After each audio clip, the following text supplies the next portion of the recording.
लेकिन हम जहां पहुंचे हैं वो भी छोटा नहीं है, वो बहुत बड़ा है। अगर हम दुनिया से के दूसरे देशों से अपनी तुलना करें तो हमारे पास गर्व के भी बहुत कारण हैं और असंत अपने ही प्रगति से। तो ऐसा गर्व नहीं जो हमें निष्क्रिय करके बैठा दे, हाँ हम तो पहुंच गए या बस पहुंचने ही वाले, ऐसा नहीं होने वाला। प्रशंसा की और आदमी करता है कि भारत ने जो इतना बड़ा जो उस समय संसार का सबसे बड़ा अहिंसक राजनीतिक स्वतंत्रता का आंदोलन था, तो भारत ने अपना वो अस्तित्व उसने एक अलग तरह की सकती, लेकिन उससे पहले विभाजन तक के आने तक जो स्थितियां बनी, यानी अंग्रेजों ने जब ये स्वीकार किया कि हमें भारत छोड़ना पड़ेगा और हम भारत छोड़ रहे हैं, विभाजन से पहले की बात है। तो अपेक्षाकृत वो एक रक्तहीन क्रांति थी, जैसा भी कहा हमारे गुरुओं ने।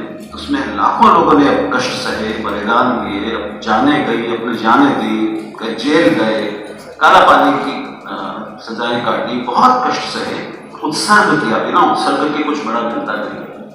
रक्तपात से स्तनी हुई क्रांतियां हुई थी, जो सत्ता और व्यवस्था परिवर्तन हुए थे, उनकी तुलना में भारत में जो परिवर्तन हुआ वो अपेक्षाकृत बहुत अहिंसक था, कम से कम रक्तपात के साथ संभव हुआ था। ये भी ध्यान रखने वाली बात है।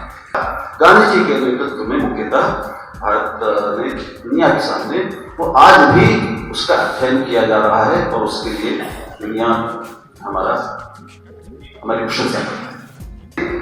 जिस बिरादरी का हूँ, पत्रकारों की बिरादरी का, उससे बात करता हूँ और मैं संचालिका मुझे को धन्यवाद देना चाहता हूँ और अपना स्वर उसको जोड़ना चाहता हूँ कि आपने आज आरंभ में ही विनोद दुआ को याद किया।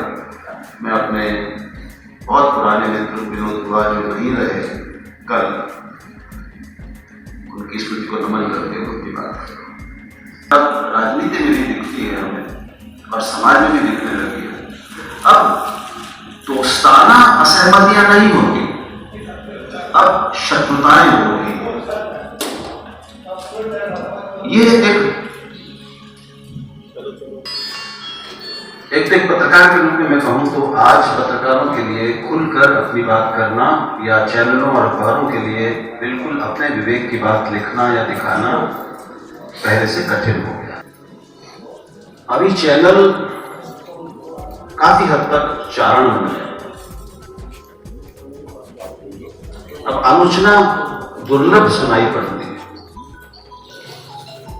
समाज भी ऐसा हो गया है कि उसको आलोचना आपको से ज्यादा चुभती है। ये सब तरफ है।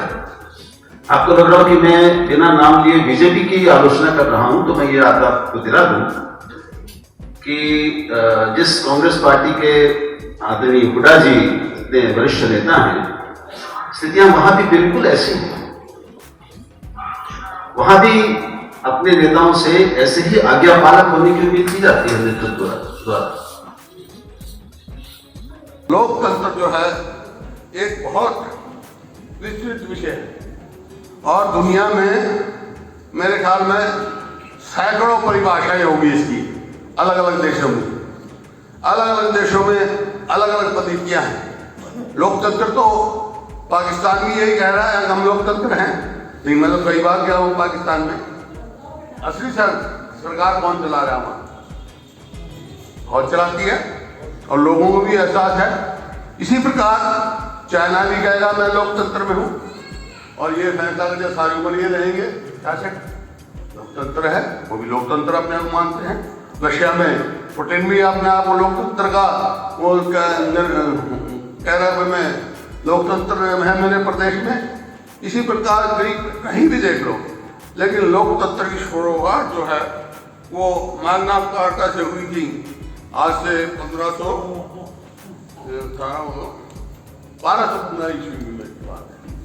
वहां से शुरू हुई जब किंग जॉर्ज ने दस्तखत किए मैग्ना कार्टा पे और कुछ आजादी नागरिकों को दी और चर्च को दी।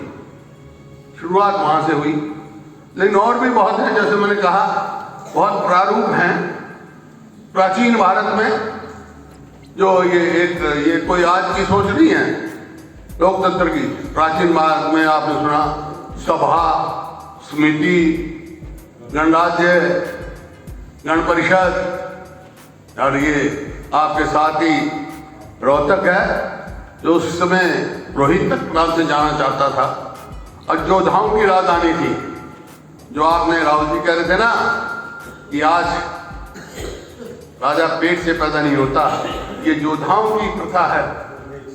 योद्धे उन्होंने उस समय कोई राजा रानी के पेट से नहीं होता था, चुनाव होता था। सब ऐसे जैसे अब ये चल रही है पुरानी बहुत सारी हमारी आप लगा लो कुछ लगा लो, ये चल रही है, ये उस समय की है। उस समय अलग अलग वो होती थी और वो चुनती थी राजा मरने के बाद, रानी के पेट से नहीं होता था। ईश्वर का अलग अलग है। आजादी के बाद जो है हमने जो है संसदीय संविधान में संसदीय प्रणाली को अपनाया और बहुत गहराई से जो कॉन्स्टिट्यूएंट असेंबली के मेंबर थे उन्होंने बहुत तफसील से आपस में चर्चा की और मैं समझता हूं दुनिया के सारे संविधान उन्होंने अलग अलग जो पार्टिसिपेंट थे उन्हें पढ़े और उसको सब किस में क्या क्या अच्छी चीज है वो लेके उन्होंने भारत का संविधान बनाया और रिटर्न संविधान, आज ठीक कह रहे थे राहुल जी, सबसे बड़ा संविधान जो है आज भारत का है क्योंकि सबसे बड़ा लोकतंत्र है दुनिया का ये, वो संविधान बनाया। लेकिन उस समय चर्चा का लेवल दूसरा था, आज दूसरा है। जिस बात की इन्होंने चर्चा की भाई हम मतलब क्या है, डेमोक्रेसी का क्या मतलब है, उसका तो मोटा सा तो मतलब ये है मेजॉरिटी हैज इट्स वे और माइनॉरिटी हैज इट्स से। मेजॉरिटी तो वे जो करेगी वो होगा, लेकिन जो विपक्ष है उनकी उसमें से रहती है। आपने लोकतंत्र हमारा एक किस्म से राजनीतिक धर्म है। लोकतंत्र को हम कहे जो संविधान ने हमारा दिया है वो राजनीतिक धर्म क्या है और फेडरल बेस्ड पे ये गवर्नमेंट बनाई जो हमारा शासन बनाया है। तो ये आप एक बात समझे, way of norm of government जो देता है हमारा संविधान जो हम अडॉप्ट किए हैं वो खाली नॉर्म ऑफ गवर्नमेंट नहीं है, that is way of life also, जिसका आपने बड़े उससे तफसील से की है। वे ऑफ लाइफ है, क्या क्या हमारे के अधिकार हैं, क्या क्या हमको क्या करना चाहिए क्या नहीं करना चाहिए, that is all way of life संविधान ने हमारे को दिया है और इसमें कमियां हैं। आज ये बहुत जो सबसे बड़ी चुनौती मैं समझता हूँ और चुनौतियों से बड़ी चुनौती है हमारी जो रीजनल पार्टियां बन रही हैं, राष्ट्रीय पार्टियां सुपड़ रही हैं, बेशक केंद्र में हो, लेकिन अगर प्रदेशों में आप नजर मार के देखोगे कश्मीर से लेकर और कन्याकुमारी तक रीजनल पार्टियां उभर रही हैं जगह जगह। वहां पे ये कुछ चंद हैं, बाकी सब जगह रीजनल पार्टी है। तो जहां रीजनलिज्म इतना बढ़ जाएगा तो देश के लोकतंत्र के लिए खतरा है। Sir, future of my country is not good. Why? बोला regional aspirations are so high, it is very difficult to remain together now. तो दिस इज द चैलेंज। ये है, आप तो पत्रकार हैं, लेकिन आज जो इस की प्रवृत्ति हो रही है देश के हित में नहीं है। और ये आज नहीं, मैंने प्रधानमंत्री जब उनको कहा, मैंने कहा आप संविधान में ऐसा चेंज लेके आओ कि रीजनल पार्टी आप बैन नहीं कर सकते, लेकिन रीजनल पार्टी रीजनल एजेंडा हो, नेशनल पार्लियामेंट का इलेक्शन ना लड़ सके तो चल जाएगा काम।